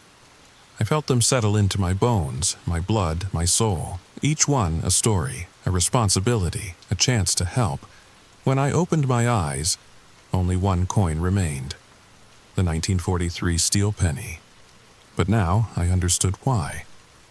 I got dressed, put the penny in my pocket, and headed to work. But I stopped at the coffee shop on the corner first. The homeless veteran who sat outside every morning looked up as I approached. "Rough night?" I asked. He laughed bitterly. "Rough life, more like." I bought him coffee and a sandwich, and when I gave them to him, I pressed something else into his palm. A penny. Heads up. "What's this for?" he asked. "Pass it on when you can," I said. "Create a good debt." He looked at me strangely, but nodded. "And and for just a moment, I swear, I saw my grandfather's smile on his weathered face. That was 6 months ago. The coins still appear sometimes. Old debts still need paying. I age a little faster than I should, forget things I shouldn't forget. That's the price. But I also find people who need help. The coins guide me to them. A single mother short on rent. A teenager who can't afford college application fees. An elderly man whose prescription costs more than his Social Security check. I help when I can, always leaving a coin. Heads up, creating new debts. Good debts. Last month, something strange happened. Stranger than usual, I mean. I was working the night shift when they brought in a car accident victim. A young woman, unconscious, no ID. As I helped prep her for surgery, I felt it. That familiar warmth in my pocket, a coin demanding attention. I pulled it out carefully. A silver dollar from 1878. The moment I touched it, I knew her story. Her great-grandmother had received this coin from my grandfather in 1971. A loan to start a bakery. A chance at the American dream. The debt had passed down through generations, waiting. I stayed with her after my shift ended. When she woke up, confused and scared, I was there. "You're okay," I told her. "You're safe." She focused on my face and something flickered in her eyes. "Do I know you?" I pressed the silver dollar into her hand. "Your great-grandmother did. She'd want you to have this back." The coin grew warm between our joined hands. I felt the debt lift, not from me, but from her. Her family's obligation, carried for 50 years, finally released. "I don't understand," she whispered. "You don't have to. Just know that you're free now. Free to make your own choices, create your own debts." She left the hospital 3 days later. But before she did, she found me in the cafeteria. "I remembered something," she said. "My great-grandmother used to tell stories about a Chinese man who saved our family. She said our success came with a price we'd someday have to pay. She was terrified of it. And now," she smiled, "now I think I understand. The price isn't what we owe, it's what we choose to give." Last week, I saw her name in the paper. She'd started a fund for immigrant families. Small business loans, no credit checks. Just faith and a single requirement. Pass it on when you can. The ledger is still massive, the original debts still outnumber the new ones. But every day the balance shifts a little. Every act of kindness creates a ripple. And sometimes, just sometimes, I find a coin on my pillow that makes me smile. A new penny, shiny, heads up, a message from someone I helped, paying it forward. My grandfather was right. The gift doesn't have to be a curse, but I need to ask you something. And this is important. Have you found any coins lately? Unexpected ones? Always heads up? Because if you have, well, maybe you're part of the network now. Maybe you have debts to pay or create. Or maybe, just maybe, you're one of the ones I'm meant to find. Check your pillow tonight, see what appears. And if you find a coin there, heads up and waiting. Don't throw it away, don't ignore it. Listen to what it's trying to tell you. Because the debts, good and bad, they never really go away. They just wait for someone willing to pay them forward. But here's the thing I haven't told you yet. The thing that keeps me awake some nights. Remember those forum posts I found? The woman in Seattle who disappeared? I found her, or rather, she found me. It was 3 months ago. I was leaving the hospital after a particularly hard shift. A woman approached me in the parking garage. Middle-aged, worn-looking, but her eyes were ancient. "You're Samuel Chen's granddaughter," she said. Not a question. I nodded, hand instinctively going to the coins in my pocket. I wrote those posts in 2008. The coins, they took me. My blood froze. "Took you where?" She smiled, but it was sad. Broken. Not where. When. I've been paying debts in times that weren't my own. 1963, 1847, 1995. jumping through years like stones across water, helping people my coins told me needed help, creating new debts in old times. That's impossible. So are coins that appear on pillows. She pulled out a handful of coins. All different years, all heads up. I've been trying to find my way back to my own time for 15 years, but the debts, they keep pulling me away. Why are you telling me this? She pressed a coin into my hand. A quarter from 2008. Because you're the first person I've met who might understand, who might be able to help. Your grandfather, he knew how to anchor himself, how to pay debts without losing his place in time. I never learned that secret. The quarter burned cold in my palm. I don't know how to help you. Not yet, but you will. The coins, they're not just about debt, they're about connection. Every person your grandfather helped, every person you help, we're all connected now.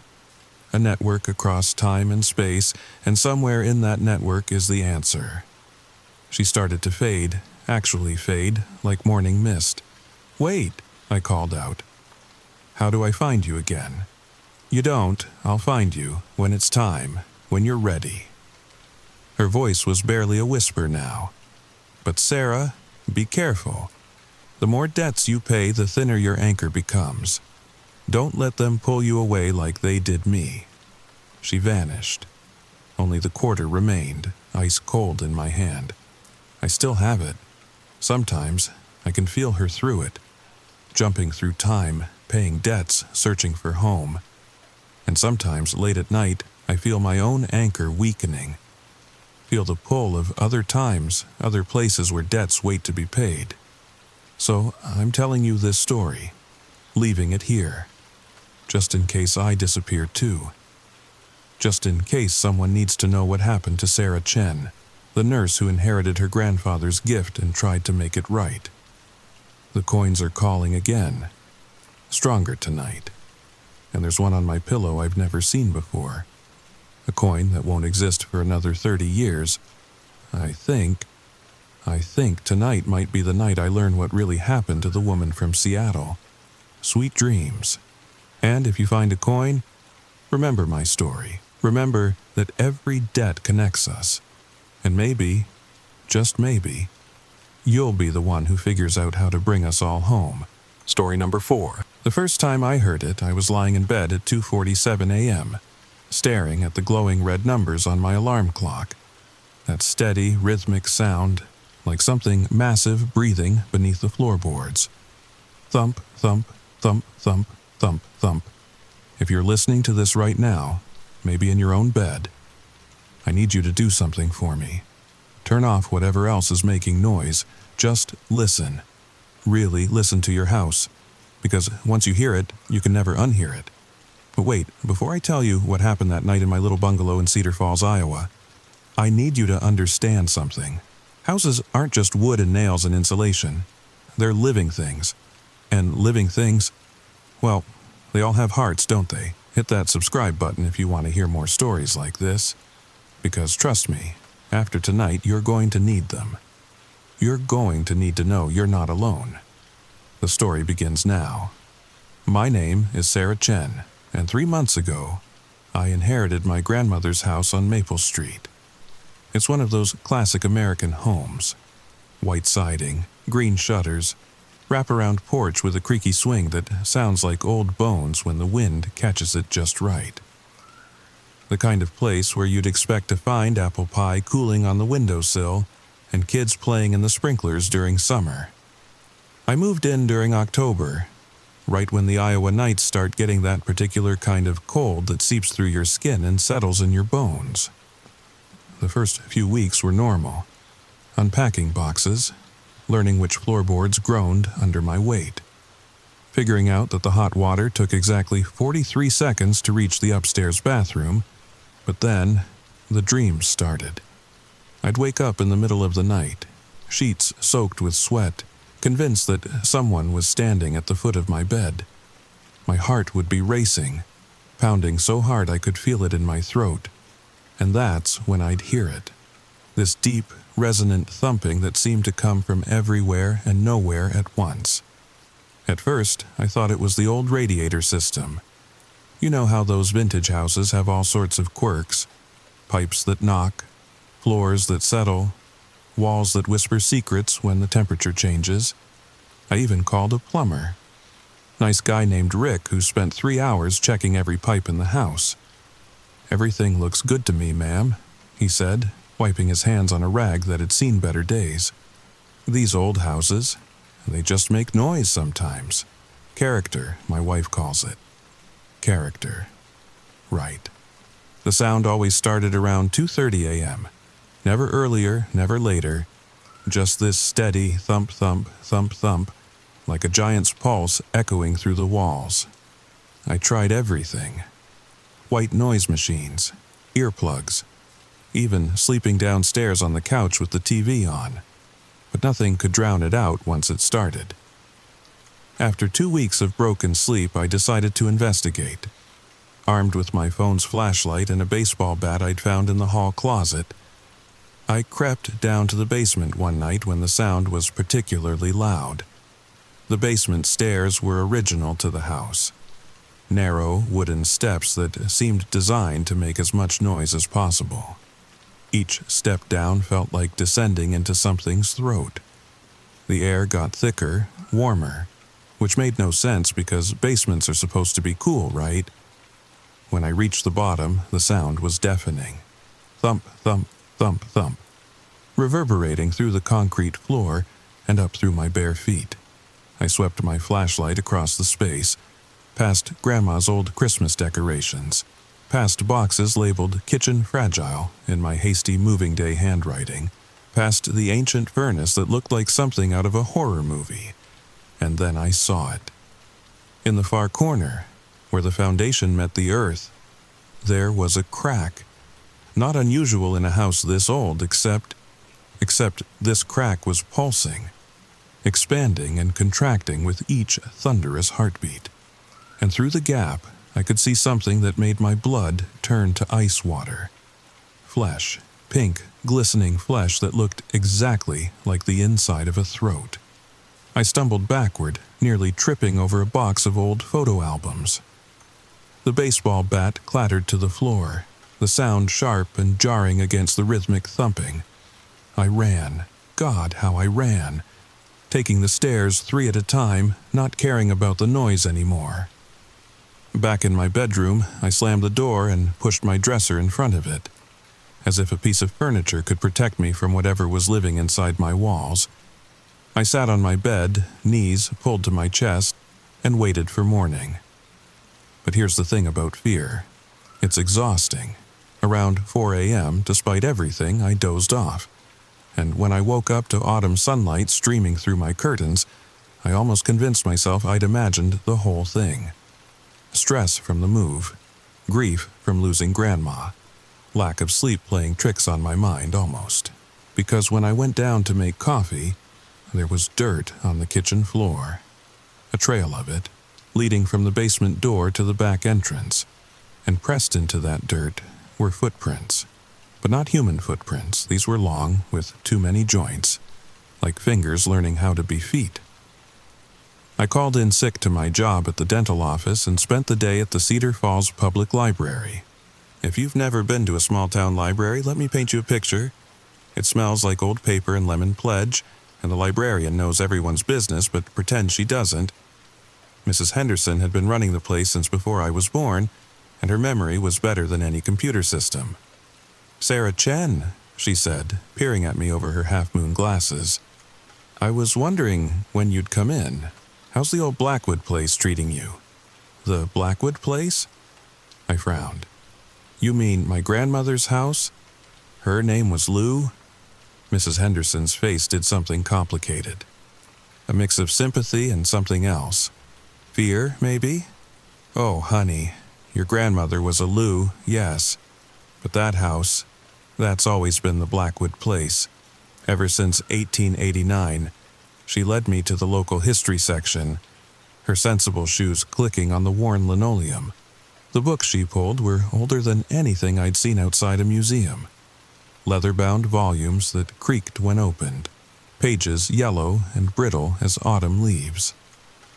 "The Blackwood family built that house," she explained, her voice dropping to a whisper even though we were alone. "Jeremiah Blackwood was, well, he was what folks back then called peculiar. He was obsessed with the idea that houses were alive. Not metaphorically, mind you. He believed they had souls. Hearts, consciousness." She showed me newspaper clippings from the Cedar Falls Gazette, dated 1891. The headlines made my skin crawl. "Blackwood House sealed by authorities, strange excavations found beneath foundation. Neighbors report unexplained sounds, missing pets." But it was the last article that made my hands shake. "Jeremiah Blackwood found dead in basement. Coroner reports impossible cause of death." The article was frustratingly vague, the writing style of the era more concerned with propriety than details. But between the lines, I could read the horror. Blackwood had been found in his basement, apparently absorbed into the wall itself. His body, or what remained of it, was discovered partially merged with the foundation, as if the house had been in the process of digesting him. "Every family that's lived there since has reported incidents," Mrs. Henderson continued, adjusting her glasses nervously. "The Clearys in 1923 lasted 6 months. The Washingtons made it 2 years in the 50s. Your grandmother, well, she was the longest, 43 years. How?" I asked, my voice barely a whisper. "How did she stay so long?" Mrs. Henderson glanced around again, then leaned closer. "She fed it." The words hung in the air between us like a physical thing. "Fed it, fed the house." "Fed it what?" I managed to ask, though part of me already knew I didn't want the answer. "Small things at first. Mice, birds, the occasional stray cat." She paused, seeming to wrestle with whether to continue. "But houses, living houses, they're like any predator. Their appetite grows." I thought about Grandma's house, how she'd lived alone for the last 20 years after Grandpa died, how she'd gotten more reclusive as time went on, how the neighbors had stopped visiting, stopped even walking their dogs past the property. "The last few years," Mrs. Henderson said quietly, "delivery drivers started going missing. Not many, maybe one every few months. Never enough to form a pattern. Never enough for anyone to connect it to one particular house." My stomach churned. Sweet, gentle Grandma who taught me to make dumplings and told me stories about the old country. Had she really? "Why didn't anyone do anything?" I asked, anger creeping into my voice. "Why didn't anyone warn me?" Mrs. Henderson's expression was sad but resigned. "Warn you about what exactly? That we suspect your grandmother's house is alive and hungry? That we think she might have been feeding it people? You'd have thought we were crazy. Besides," she glanced at the window where I could see the familiar outline of Maple Street in the distance, "the house has been quiet since she died. We hoped maybe it had died with her." I left the library with a stack of photocopies and a head full of questions. But as I drove back to the house, my house, I realized I already knew the most important answer. The house wasn't dead, it was just hungry. That night, I didn't go to the basement. I didn't need to, because around 2:30 a.m. the heartbeat started again. But this time it was accompanied by something new. A voice, soft, patient, coming from inside the walls themselves. "Sarah," it whispered, sounding exactly like my grandmother. "Sarah, sweetheart, I'm so hungry." I need you to understand something about voices that come from inside walls. They don't sound like horror movie whispers or dramatic ghostly moans. They sound real. They sound like the person you love calling you from the next room. They sound like comfort and familiarity and home. That's what makes them so dangerous. For 3 nights, I resisted. I'd lie in bed, pillow pressed over my ears, while my grandmother's voice drifted through the heating vents. Sarah, honey, remember how I used to make you hot chocolate when you couldn't sleep? With the little marshmallows shaped like stars. Sarah, I'm cold. It's so cold down here. Please, sweetheart, just come talk to me. I've missed you so much. By the fourth night, I was running on maybe 6 hours of sleep total. My hands shook when I tried to drink coffee. I'd called in sick so many times that my boss had started making concerned noises about taking all the time I needed to grieve. If only she knew what I was really grieving. The grandmother I thought I knew replaced by this horrible truth. That's when I made my first mistake. I responded. "You're not her," I said to my empty bedroom at 2:47 a.m. "My grandmother is dead." The heartbeat stopped. For one blessed moment there was perfect silence. Then, laughter. Not my grandmother's gentle chuckle, but something deeper, older. The sound a cave might make if it could express amusement. "Dead?" the voice said. And now it wasn't even pretending to be Grandma anymore. "Oh, Sarah, nothing dies in this house. It just becomes part of something bigger."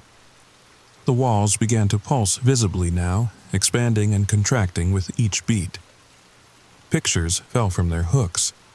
Cracks spread across the ceiling like reaching fingers. "Your grandmother understood," the house continued. "She knew the bargain. A life for a life. She fed me, and I let her stay. I became her home, and she became—" A pause, as if searching for the right word. "Mine." "What do you want?" I asked, hating how small my voice sounded. The same thing any living creature wants. To eat, to grow, to survive. The voice was coming from everywhere now. The walls, the floor, the air itself. "Your grandmother kept me satisfied for 43 years, but she's gone now, and I'm so very hungry." That's when the scratching started. Inside the walls, something was moving. Multiple somethings, actually. Scurrying, climbing, exploring the spaces between the insulation and drywall, looking for a way out or a way in. I did what any rational person would do. I grabbed my keys, my phone, and exactly nothing else. And I ran for the front door. It wouldn't open. The doorknob turned freely. The deadbolt was unlocked, but the door itself might as well have been painted on the wall. I pulled until my shoulders ached, threw my whole body weight against it. Nothing. The windows were the same. I could touch the glass, could see the normal world outside. Mrs. Patterson walking her ancient poodle, the Jensen kids riding their bikes despite the late hour. But I couldn't open them. Couldn't even break them. I threw a table lamp at the living room window hard enough to shatter any normal glass, but it bounced off like the window was made of rubber. Now, the house chided, sounding amused. "Is that any way to treat your home?" That's when I understood. The house wasn't just alive, it was intelligent. It had learned from 43 years with my grandmother. It knew how to hide, how to hunt, how to keep its prey contained. And I was its prey now. The scratching in the walls grew louder, more insistent. In the kitchen, cabinet doors began opening and closing on their own. A rhythmic percussion that matched the endless heartbeat. The faucet turned on, but what came out wasn't water. It was too thick, too dark, and it smelled like copper pennies and raw meat. I retreated to my bedroom, the only room that still felt even partially safe. But even there, things were changing. The corners seemed deeper than before, full of shadows that moved independently of any light source. The closet door kept creaking open no matter how many times I closed it, revealing a darkness that seemed to go on forever. And through it all, the voice kept talking. "Your grandmother started small, you know, a mouse here, a bird there, just enough to keep me quiet. But appetites grow, Sarah. They always grow." The voice paused, and when it continued it sounded almost wistful. She was so creative by the end, inviting delivery drivers in for water on hot days, offering to help lost tourists with directions, Always so kind, so grandmotherly. No one ever suspected. I thought about all the times Grandma had seemed confused in her final years, how we'd attributed it to age, to the natural decline of a mind in its 80s. But what if it wasn't confusion? What if it was guilt? I won't do it, I said firmly. I won't feed you. I won't become what she became. The house laughed again, and this time the sound made my teeth ache. Won't you? How long do you think you can last without food, without water? I can keep you here forever, Sarah, or... The walls stopped pulsing. The scratching ceased. Even the heartbeat quieted to a barely audible whisper. Or you can make a deal, just like your grandmother did. I lasted 6 days. 6 days of drinking from the bathroom tap when the kitchen faucet continued to run with that thick, dark liquid. 6 days of eating stale crackers and canned soup from the pantry, always wondering if the house was somehow contaminating the food. 6 days of no sleep, because every time I closed my eyes, I could feel the walls breathing around me. On the 7th day, the house made its move.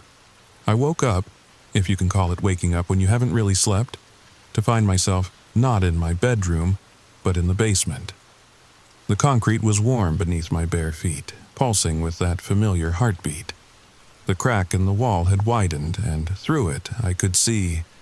God, how do I even describe it? It was like looking into a living throat. If that throat was the size of a subway tunnel and lined with things that might have been teeth or might have been doors. Deep inside, impossibly deep, I could see rooms. Furnished rooms. Some modern, some ancient, all of them occupied by people who moved with the jerky, repetitive motions of figures in a music box. My collection, the house said proudly. Everyone who ever lived here, everyone who ever fed me, they're part of me now.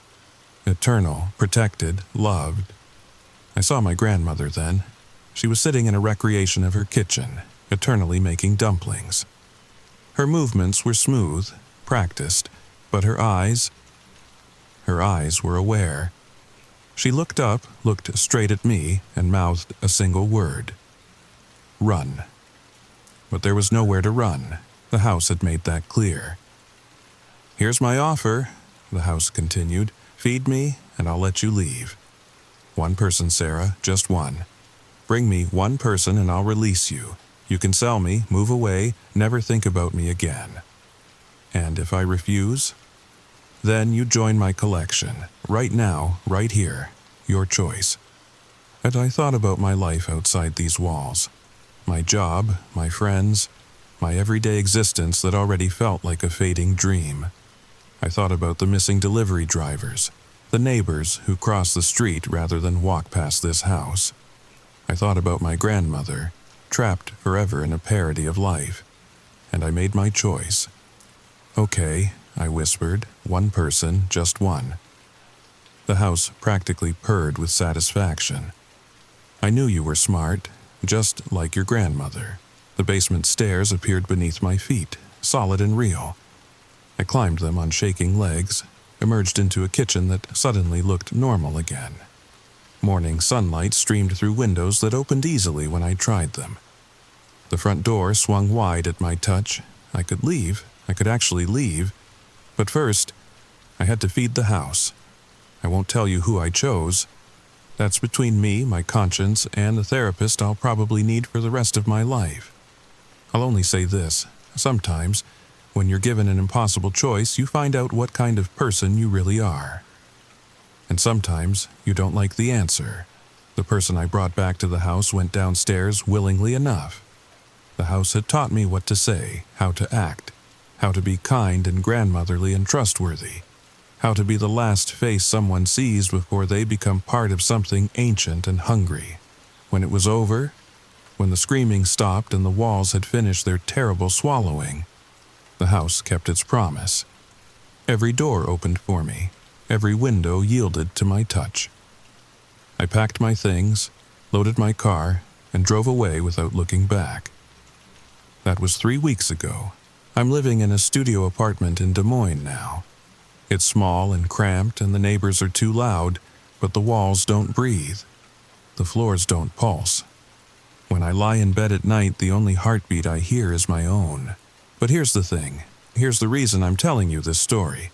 Last night I got a call from a realtor. The house on Maple Street has been sold.